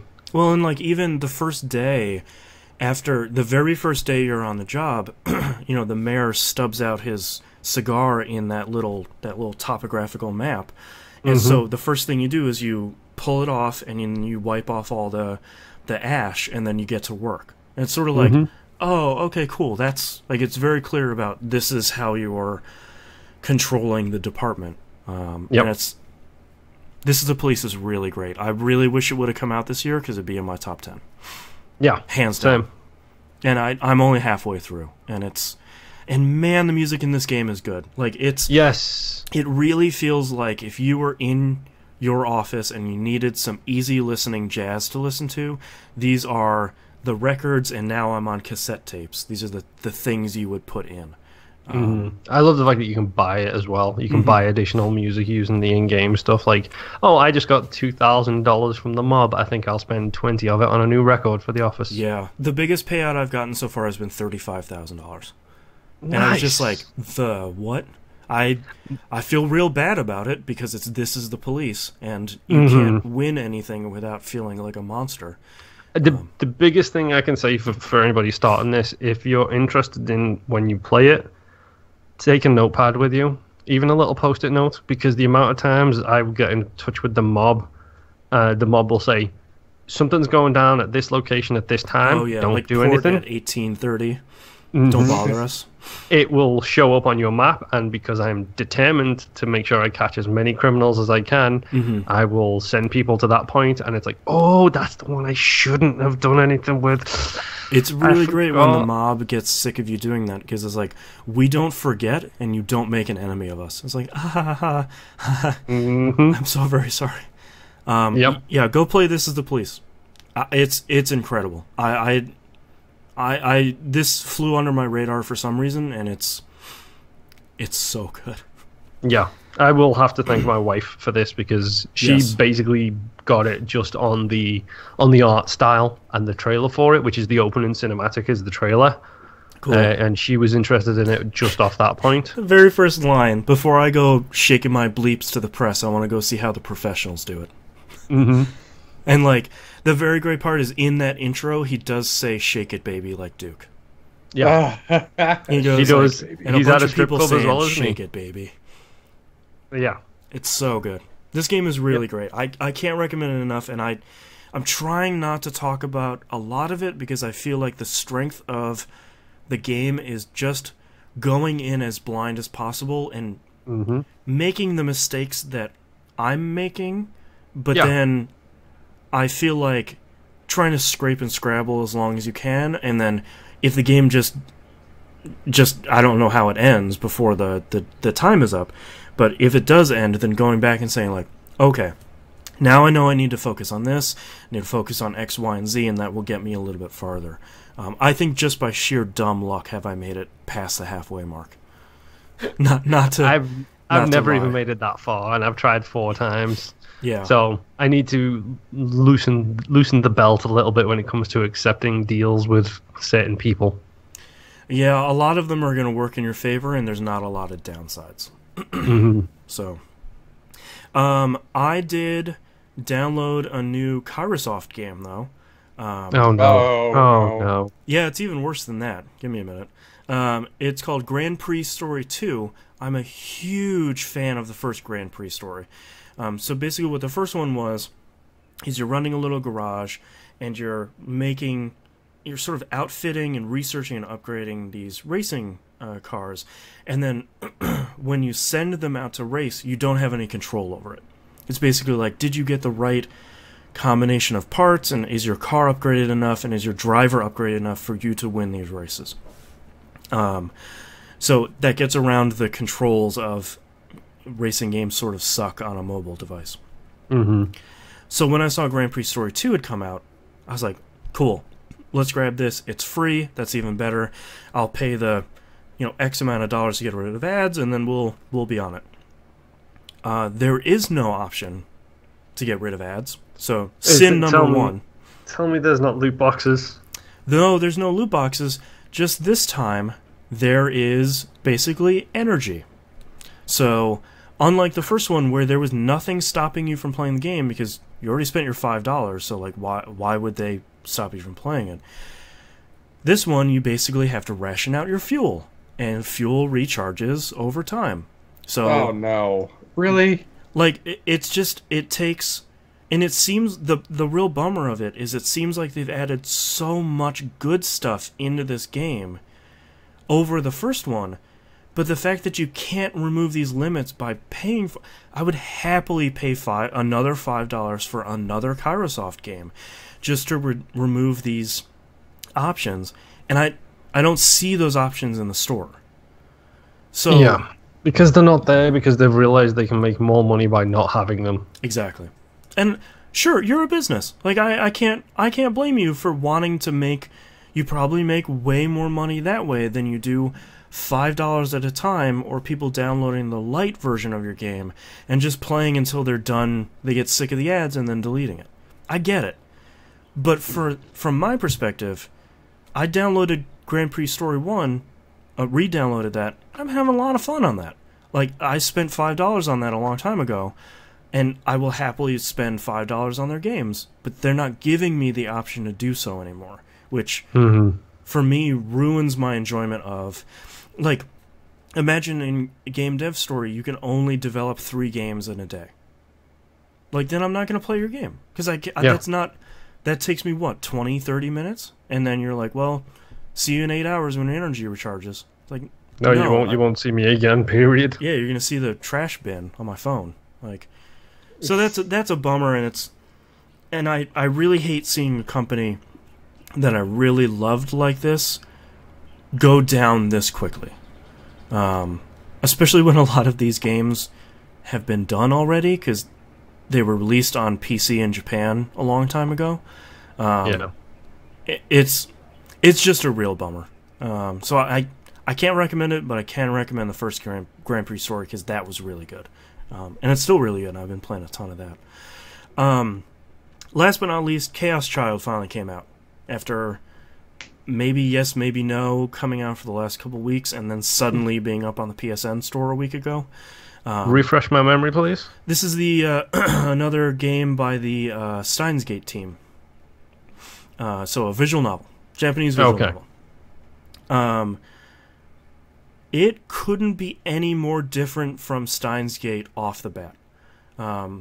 It is very clear that this is not a bright and sunny game. This is going to be a horror thriller, just from the beginning. The way they introduced that in the beginning, in probably the first half an hour, the very first person who gets killed in a disgusting and horrific manner, in a way that I'm sort of glad they didn't show all the way, but in a way that I don't really want to spoil, because it's one of those moments. It's almost like watching Get Out, where like something is wrong, and something is happening, and you're like, yeah, but that doesn't work that way. Like, why? What's happening? And this guy is live streaming at the same time as he's dying. So, like, you're watching this and you're like, but he's doing normal stuff. Why is chat freaking out? Like, what is happening? And then you start slowly unfolding what happened. It's like, oh, that's horrible. Oh, that's actually really gross. Oh, that's the worst. Okay, so never play this game. Oh no. Oh god. Yeah, I'll describe it to you guys maybe off stream because I don't want to spoil it for anybody. But it's sort of like, this is interesting. Oh, that's pretty bad. Oh, that's disgusting. Oh, that's terrible. So basically, and now he's being carried away by a pile of ants. Yeah. So basically, you watch 2 people die in the intro. And then it switches to your main character, who is immediately unlikable, in a totally turdy way. So I'm hoping that he redeems himself pretty quickly, like the main character in Steins Gate did. Because I don't like him at all. And for a game that's probably going to be about 50 hours long, where you're just reading, that will be a real bummer if he's just a turd through the whole thing. But I feel like they're going for the same thing they did in Steins Gate, where it's like, he's sort of a jerk, and he's unlikable until some sort of coming-of-age moment happens, and then now it's like, all right, we're going to buckle down, we're going to solve these mysteries. Oh, so we get Steve Harrington's, and that's a reference you wouldn't get. Nope. You wanna talk to me about some Garth Marenghi's Dark Place? Yeah, I can get that reference, but no, I don't understand that one. But it hurts really bad. But I really watch liked, out. There's a stapler and a darn mean one too. I really liked Steins Gate and Steins Gate Zero, so I have a lot of faith in this team, and I've heard this game is pretty good, and I like the idea of, instead of it being a sci-fi time travel thing, this is like a horror thriller investigation game. But unfortunately already really feels like they rushed through this translation. That's been a real problem in 2017, has been these translations are motoring through them faster than they need to be, and either things don't make sense or there are really simple misspellings that are going on. Ugh. Yeah. So, get your stuff together, studios. Yes. But my voice is giving out, and that's all I've been playing this week, so let's take a break. Yup. Oh, God. So, if anyone doesn't want to get spoiled on... Mina, look away. on this game, maybe tune out for a minute or so. So basically what happens is, there's this guy, and he's live streaming, and he's making a ton of money by predicting what's going to happen in the news, and for some reason, I feel like it's sort of the crux of the story. He's never wrong. Okay, that seems to me like he's the one making this stuff happen. Oh, there's going to be a train crash. Don't worry, he's already dead. He has a death note. Yeah, exactly. What he's pretending to do is he's pretending to be poor. So, like, the corner of his apartment where he's live streaming looks really shabby, and so like this. Yeah. And part of the thing in the beginning is he can afford really nice food, but he just got back from going to a convenience store and buying really cheap cheese.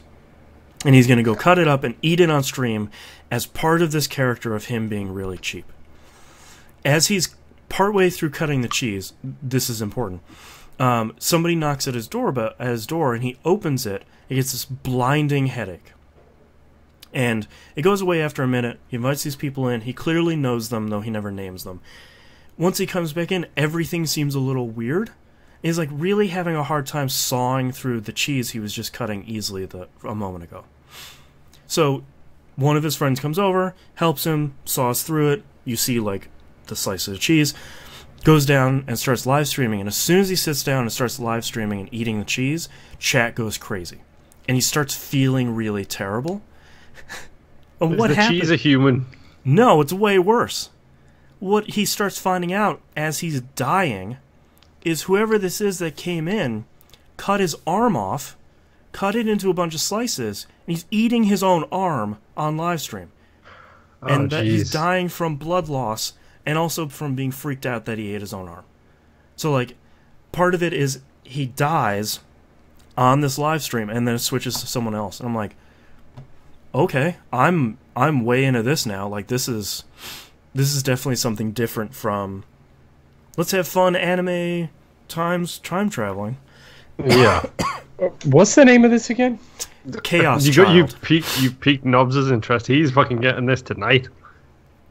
Well, and the really weird thing that the game introduces, instead of making choices, basically you get a Renegade and Paragon choice whenever a thing comes up. There's two orbs on the screen. This came out on PS4 and Vita. Two orbs on the screen. Either you get to pick the good choice or the poor choice. And I think you can pick straight down the middle too, but I don't know. And that sort of influences the story that way. They say it influences your reality, but I don't know what that means yet. That's really interesting. Good now. But yeah, like, that's honestly in the first 10, 15 minutes. It's sort of like, okay, cool, yeah, I can get behind this. This is different. This is a different sort of thing that I'm looking for. Interesting. Right. We are back. I'm just going to run to the bathroom. All right. Yeah. My voice is going to go out before we do show, questions. Yeah, my hair itchy.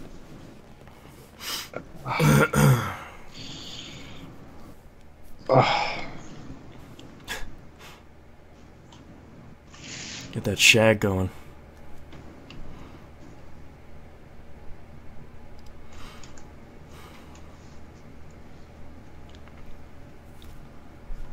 I just went dead silent. What's going on?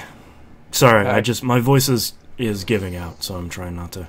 I'm not even going to be able to make it to questions this week because that's just not going to happen. We're just going to put them in the grab bag? Some of them probably, since we're doing that, next week? Is it our next week already? I got to go through my catalog, see what I played this fucking year. Yeah, it's on Saturday. So I am woefully unprepared for the end of the year stuff right now. Yeah, it's November, so like we gotta start talking soon about when we're gonna record it. And it's just like I don't even know. No, actually, now I gotta add some stuff to my top 10.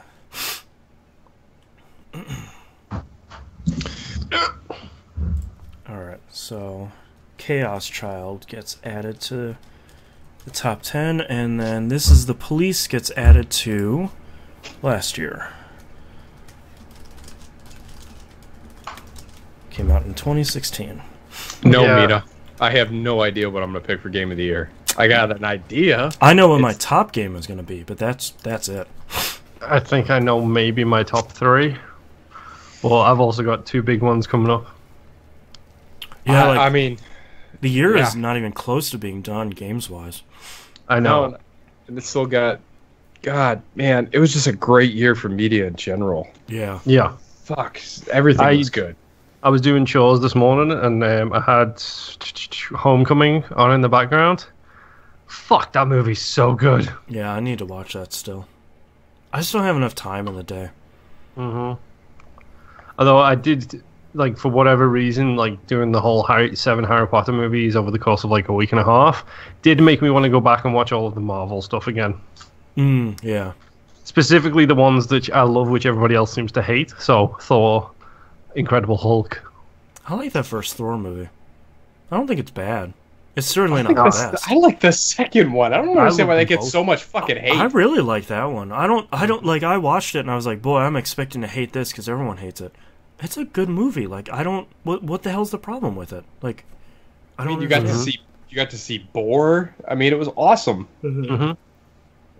I just want to know where the last Infinity Stone is and whether or not it is, in fact, the one on Igno's armor. Excuse me. No, I think it's going to be way better than that. Ooh. When does Ragnarok come out? Have you, I think this week? Oh, cool. I think possibly, yeah. I know I've been seeing reviews and stuff come out. So you haven't heard about the other theory where it could possibly be? No, the only theory I caught in passing was that it's on Thingio's chest plate. Heimdall? Yeah. Yeah. The theory I like that I hope it comes true is the one that is actually under Odin's eye patch. That'd be great. That would be kind of cool. Hence giving him the Odin sight. Yes. That'd be cool. And him being exhausted from using the Infinity Stone for the Odin sleep, which would make canon sense to me. I thought it was a great theory. Mm-hmm. Yeah.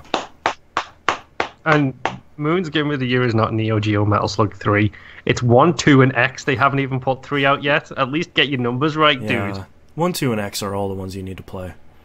You're so sensitive. Mm-hmm. 3 isn't that great, and everything after X has been bad. Yeah. I still love... just in general, I am amazed at how great the animation on those games are. Mm-hmm. It's staggering. That stuff's, 25 years old now? Yeah, It came out in the early 90s. It's the Symphony of the Night thing all over again, where it's like, you can make up for a lot with some fucking quality animations. Yeah. All right, I'm ready to start whenever you guys are. All right, you ready?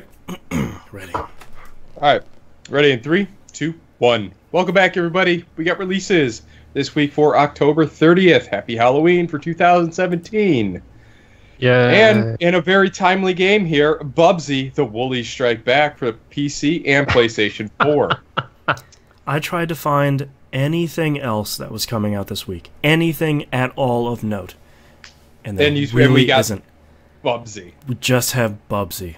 I wonder if they did this on purpose. Nothing's coming out this week. This is the only week we have a chance to be number one. Yeah. God, I hope not. All right, let's talk about good games instead. Tales from the Borderlands is free this month on Games with Gold. It'll be out November 16th to December 15th. You should go play that game. Now you have no excuse. I should continue to play it. Yeah, I think the question we get every time we talk about Tales from Borderlands is, should I have played the other Borderlands games first? And no, you don't have to. No. You're going to understand who Jack is by that game alone. Yeah. There's maybe a couple of wink and nod things, but it's not that huge. The other game coming out is Trackmania Turbo, which is kind of cool because I've never played a Trackmania game, and Trackmania Turbo is the Games of Gold. Yeah. Oh, I'm in so much trouble. Why's that? Because I've always... Did you just buy it? No, I've always been interested. No, that's my move. Yes, that's your move. I'm not the hashtag last early adopter. I've always been interested in them, but I've always been reticent to spend the money on them. Mm-hmm. Not through any lack of value, because the content in those games, from what I understand, is insane. But now I will have no reason to not play it. That's right. That's a price everyone can agree on. Yeah. I'm sorry. Urgent. Moving on. Gears 4 is getting a patch for the Xbox One X. I just wanted to mention this because their campaign and horde mode will run at 60 frames per second. Yep. Great. So I got to hop back into horde mode. Added on top of that, multiplayer will run at 60 frames per second in 4K now. Yep. Shut up. Yeah. Mm-hmm. They're bumping everything up. So, yeah, it's stuff like they're even putting more graphical improvements, like better reflections, better textures, increased draw distance, dynamic shadows, like more god rays. Like they're just sort of turning everything up. But it goes to 11. Yes. This has been something that people have been saying for the longest time when it comes to the Xbox One X. I don't know why Sony didn't get the amount of flack that Microsoft seems to have gotten for it, but Microsoft have been getting the criticism of where are the games? Right. What games are you going to push 4K on? And people seem to forget that they have a lot of games already on there that they have the clout to upgrade. I haven't started. I haven't started Sunset Overdrive yet. Guess who's waiting for the 4K patch for Sunset Overdrive? Yeah, I mean, why wouldn't that's you? That's gonna be eye bleeding. That's gonna be like Speed Racer sharp. Yeah. Mm-hmm. So I'm looking forward to a lot of the games I have bought and haven't even started, or even going back to games I've already played so many hours in. I mean, we were discussing it during pre-show. Me and Boston were talking about it. Elite Dangerous is getting a 4K update. Yeah. That does not need a 4K update, but I will happily take that 4K update any day of the week. Well, I think when you look, to address your point, I think when you look at Microsoft versus Sony here, Microsoft made the inevitable and smart choice this week to stop production on the Kinect. And I think part of why Microsoft is so successful in their pre-marketing before the X comes out is they're not splitting their focus anymore. Sony comes out with the Pro and they say, "Oh, we're upgrading all these games and they're going to be 4K and it's going to be really great." And then they get distracted by something else like VR. And it's like, no, now we're making VR games and then that's not doing so well. So it's like, oh, no, now we're making these other things. Now we're going to patch more stuff and online stuff. Wait, it's like, no. Now we're going to make motion games. Oh, wait, we didn't know. Yeah, exactly. It's like, I think Microsoft has smartly buckled down and shut the hell up in this generation and just put stuff out, and they've focused, they got rid of that Halo studio that was making movies. They're getting rid of the Kinect. They're getting rid of all this other stuff that they don't really need. And they're putting out a really powerful console, and they're upgrading the games that you want them to upgrade. Like, of course they're upgrading Sunset Overdrive. That's like top of everyone's list for this game has a cool blue sky art style, and it's fast as hell. So yeah, let's make that look great. That'd be like, if you could make a 4K upgrade for Jet Set Radio, yeah, go do it. Yeah, that'd be incredible. It's the demo reel on the Best Buy floor. Here's a 4K TV. Here is Sunset Overdrive running on 4K. Yeah, Sunset Overdrive, Gears of War 4, Battlefront 2 probably. Like you get these games that look great and are great, and say like, hey man, if you just look over to the left, here's an Xbox One X and a bundle for 4 games. All of the ones we're showing right now. It's a much smarter choice, I think. And Sony has been working with partners to upgrade them, but they're not making as much of a stink as Microsoft rightfully is. And I think that's working to Sony's detriment a little bit. Yeah. So Microsoft's got the marketing on the X. Like people are hungry for it. They've got that on the X. Write that down. Yeah. But yeah, I mean, I hope the X is good. I really do. Like I would like to see both manufacturers have really powerful consoles. I really hope that Sony doesn't strike back in another 2 years with the Pro XL or anything like that. That's gonna happen. That's gonna happen. Yeah. Yep. Because this is literally the console we should have got for this generation. Yeah. Yeah. My biggest curiosity, shall we say, going forwards is the Pro was a big step up for the PlayStation. Yep. The X seems like, and I don't mean any offense if you've bought a Pro, whatever, there's the additional power and stuff in there. The X seems to be a mind-boggling jump for the One to the X. Seems to be such a huge jump. Now, we've heard all about the manufacturing processes they've started to use, the cooling techniques, the development of the chips coming off the line and getting specifically put to the perfect power outage to make sure that all the chips run perfectly in sync with each other. All of these processes. Apple marketing BS here. I know. Well, yeah, it's what should have been done to start with. Is I just throw this, it should work. Yeah. Let's hope it doesn't melt down like last gen. I'm curious as to how many of these processes have Microsoft got under copyright now. Like, and how is Sony? Because don't get me wrong, I love Sony, but a lot of their hardware is not particularly great when it's actually developed, in my opinion. I don't like the TVs; they're too expensive for what's actually in them. It'll be all right. Here's the Cell 3.0 processor. Oh god, it's cooled by Microsoft Vapor technology. Yeah, I think the thing about the X for me is, I think that's the benefit you have for launching later. Like, it's going to be more powerful than the Pro because it's not like a PC where it's just like, oh, the Pro that came out in the second half of 2017 has a little bit more RAM and a faster processor. It's not like a laptop where it's like, the first half of the year has this speed and the second half has this one. And I think they get the benefit of coming out later, and it seems like they took their time manufacturing something that is really powerful and seems to meet the needs of developers. And I think they made the right choices. Yeah, I do too. And to be honest, I'm really curious about how big it is, because from what I understand, it's small. It looks small, yeah. And it's going to be weird crazy to have a Microsoft console on my shelf that's not a huge monstrosity. Yeah, like when I took the PS4 Pro out of the box, I'm like, oh, this is going to be big. And I was like, oh no, it's the same size as the vanilla one. Okay, that's weird. And thankfully now it doesn't have the fan problem, so it doesn't sound like a jet taking off every time I play something. I don't know where we were going with that, but that's all of our news stories for this week. And my voice is giving out, so we're going to save all of these emails for probably the upcoming listener questions. Yeah, Mailbag. Yeah, mailbag. We're recording next week, and then some of them will get saved on next episode. So thank you for listening. You can find us at tvgp.tv, email us tvgpfans@gmail.com, tweet us at tvgp, the link to the Discord server, and all the other links are on the right-hand side of the page.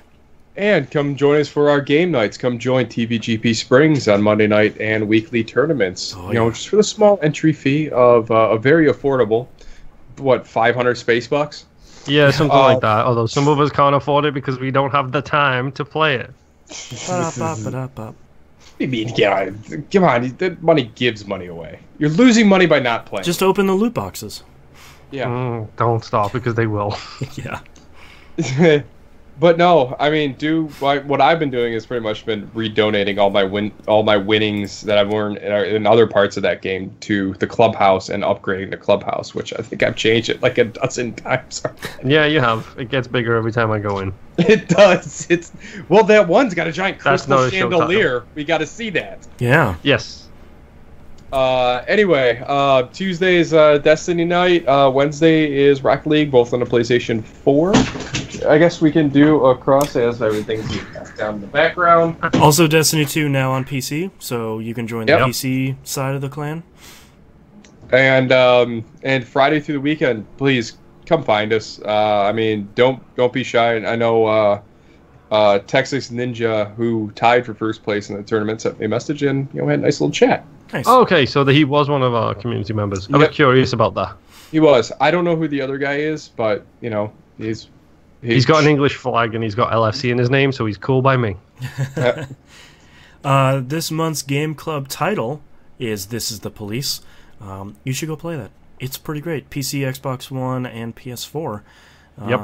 Sadly, not on mobile, which would probably be a pretty great experience. That'd be great. Oh, man, that'd be great on my little tablet. That would really be great, actually, yeah. And watch us, twitch.tv/E1M1 Network, YouTube, That Video Game Podcast on there. Follow us on both places. It will let you know when we go live. We'll see you all next week. Don't forget Patronus. Patreon.com/E1M1. Thank you. All right, titles. I only have 2. I got like 5. Okay. Well, maybe 8. Silky Voice. I have that one. What are you licking? Quote unquote the grind. Oh man, that biscuit, which I thought was particularly good. Shake It Baby, because I couldn't help myself. Shake it, baby. Carried Away by a Pile of Ants. That's a price everyone can agree on. Got the marketing on the X and hungry for it. I have Silky Voice and Ghost Books. Ghost Books. Because you had trouble saying Goosebumps Team books. Caden. Yes. Team Caden. I like Carried Off by a Pile of Ants. Yeah. Knobs, really, you felt strongly about have the marketing on X? You hit the marketing on X just because it's another X title, and I think we've had like 4 of them. Probably. We do love the X. It's got X all over it. Also, he's going to give it to you. What? Moon, check out my ad-lib. What? Carried Away by a Pile of Ants and Shake It Baby I really like. Alright, let's go with the ants. Okay. Carried away by a pile. Now I'm going to have to listen to some DMX. Alright, starting in 3. I'm going to have to watch some Giant Bomb. 2, 1. This is That Video Game Podcast, episode 523 for October 30th, 2017. Carried away by a pile of ants. My picnic! I don't like swarms. Alright, thanks so much everyone for joining us and watching us live. We'll see you next week. Bye. Bye-bye.